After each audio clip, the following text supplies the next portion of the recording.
Okay, we are ready to move on with our notes. We're moving on to example number 2.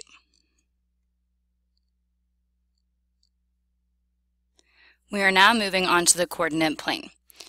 So first, everybody needs to graph their pre-image, which is triangle RST. So we'll start with R, which is at -4, -4. 1, 2, 3, 4, 1, 2, 3, 4. Here's R. And then S is at -3, -1. 1, 2, 3, 1. T is at 0, -4. 1, 2, 3, 4. So once you have graphed your pre-image points, grab your ruler and you can connect R, S, and T to make your pre-image triangle. So just like we discussed in the bell work, we are going to do a translation, and we're doing it along this vector 5, 0, which means we are taking 5 and adding it to all of the x values in our points, and we're taking 0 and we're adding it to all the y values in our points. And by doing that, we are coming up with the points r prime, s prime, and t prime. So let's write those out to the side right here. If I take -4, my first x value, and add 5 to it, that gets me a +1 for r prime. And then I take -4 and add 0 to it to make r prime the point 1, -4. So 1, 1, 2, 3, 4. Here's r prime. For s prime, I'll take the x value -3 and add 5 to it to get 2. And I'll take the y value -1 and add 0 to it to get -1. So our point s prime is at 2, -1. And then finally, for this translation, to get t prime, I'll take 0 and add 5 to it to get 5, and then I'll take -4 and add 0 to it to get -4. So t prime is at 5, -4. And then I'll take my ruler and I will graph this image, which is triangle r prime, s prime, t prime.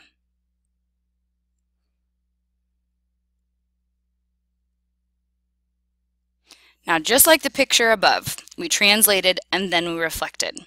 But this time, when we reflect, we are reflecting over the x-axis. And again, if you think back to our bell work, in order to reflect over the x-axis, then we take the point xy, the x value stays the same, but we negate the y value. I'm not going back to my original points. I'm going back here to r prime, s prime, t prime to come up with r double prime, s double prime, and t double prime.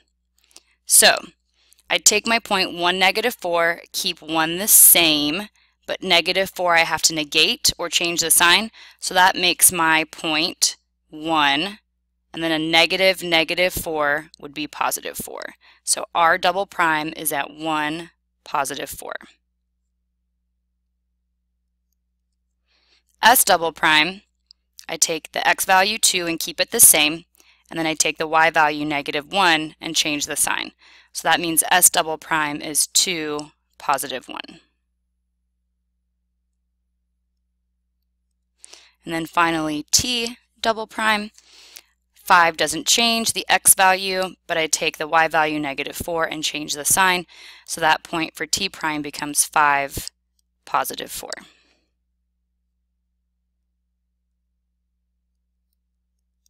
If at any point in time you feel like you are falling behind, feel free to ask the sub politely to please pause the video so that you can catch up, or even rewind if you missed something and you need to go back. So our final image, triangle r prime, s prime, t prime, triangle r double prime, s double prime, t double prime, was created by first doing a translation and then reflecting over the x-axis. So next we move on to example 3. And a big difference between example number 2 and example number 3 is that we are just graphing a segment. We are not doing a triangle. So we just have 2 points to graph for our pre-image. So we'll graph point x, which is at -3, +2, and y, which is at 3, 7. And then you can take your ruler and connect those 2 points for your original segment. Again, the first thing that we'll be doing here is translating. This time we're adding -4 to the x values and -4 to the y values.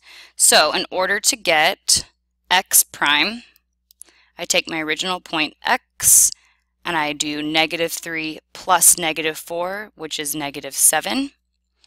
And I do 2 plus -4, which is a -2. So x prime is at -7, -2. Y prime, I take my point 3, 7 and add -4 to both values. So 3 plus -4 is -1 for my x coordinate, and 7 plus -4 is 3 for my y coordinate. So I go -1, 3. That's only 2. Let me try that again. -1, 3 almost touches that original segment, so there's y prime. And then take your ruler and connect x prime and y prime. So that's our first transformation. We just kind of slid it down into the left along this vector -4, -4. Now, and this is something that is not on your quiz, we are going to rotate 90 degrees. In order to rotate 90 degrees, you might have to look that up. So I personally am going to pull out my 9-3 notes, which are your rotation notes, and the rotation notes tell me the transformation rules, the motion rules for rotation. We're rotating 90 degrees about the origin, so that graphing rule is we take the point x, y, and we switch the order, but we negate the original y value before we switch the order. So x, y becomes -y, x. So my rule for graphing or moving this 90 degrees is going to be to take the point xy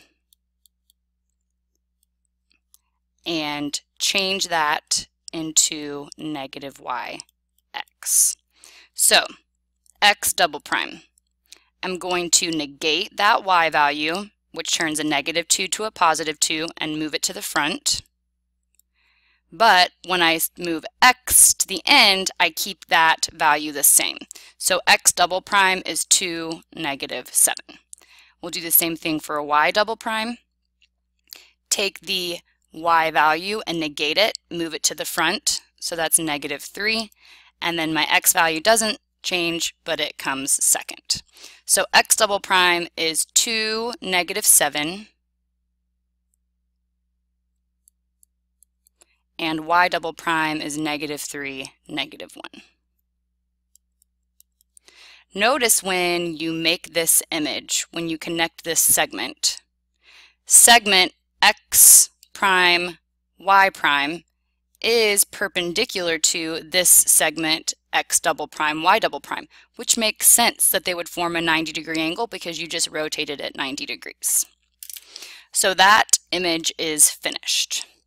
Then our last one is going to be a little bit tough for me to explain through video, but if you have patty paper, you can use it for these reflections. Just remember, when you trace a reflection, you trace both the figure and the line of reflection. So if you're going to use patty paper, trace figure A, B, C, D, and the line of reflection A. We're doing 2 reflections here, one over line A and then one over line B. And if you go back to the front of your notes, you'll see that a composition of 2 reflections over parallel lines is actually going to create a translation. If you prefer not to use your patty paper, which for some people that's harder, and for me here it's going to be harder, then your other option is actually to measure. You can measure the length because we have equidistant points from A to A prime. If I measure the length from point A to the line of reflection, then I can take that same length with my ruler and measure it on the other side of the line of reflection, and that's going to tell me where to put A prime. So I can put A prime the same distance away from the line of reflection as my original point A was. And I can do the same thing with point B. If I measure from the line of reflection to point B, and then do that same distance on the other side of the line of reflection, that's going to tell me where I should put B prime. I'll do the same thing with, see now D here is touching the line of reflection, so we already know exactly where D prime should be without measuring or using your patty paper, which means we just still have to do C, make it into C prime. So my method that I'm able to do here is to measure.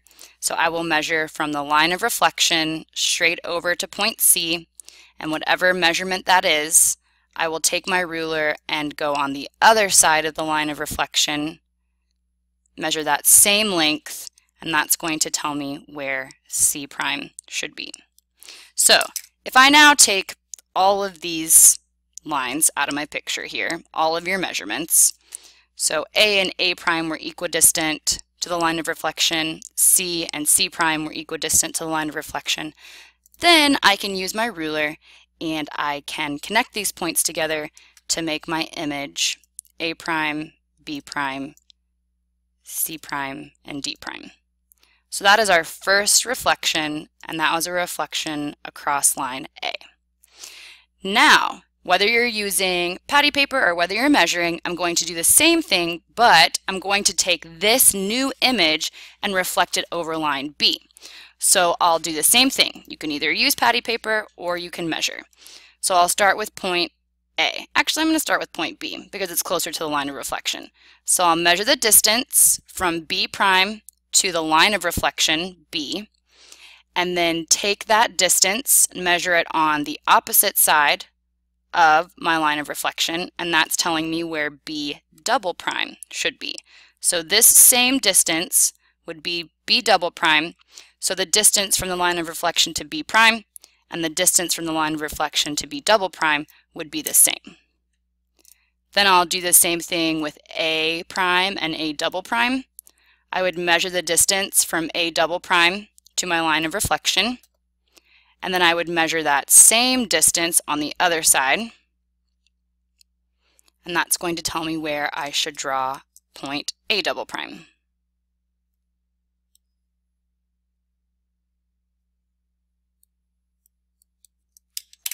And I'll take that line out of here. Do the same thing for C and D. So I'm just going to measure here really quick. Again, if you need to have this paused, just please politely ask the sub to pause it for you. Measuring the distance from every point to the line of reflection and then copying that distance onto the other side of the line of reflection.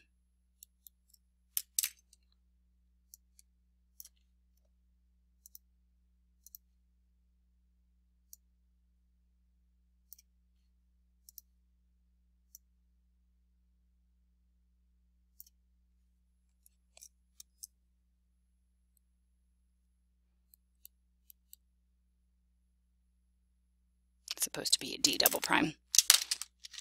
So now if I take all of those measurements away or all of those lines away, maybe you did dashed lines, maybe you did solid lines, maybe you didn't draw any lines at all, but once you have measured all those distances or used your patty paper, this is what a double reflection would look like across two parallel lines. Let me pick the right line tool here. There we go. A double prime, B double prime, C double prime, and D double prime. So there is your final reflection, and if you look at the first image, pre-image, and your final image, you can see that that is equivalent to a translation because we reflected it over two parallel lines. So that is it for the notes today. Right now you are going to take your quiz first, so put all of your notes away, and then after you're done with the quiz, please give that to the substitute and start working on your 9-4 homework. Have a good day and a good weekend. I'll see you Monday.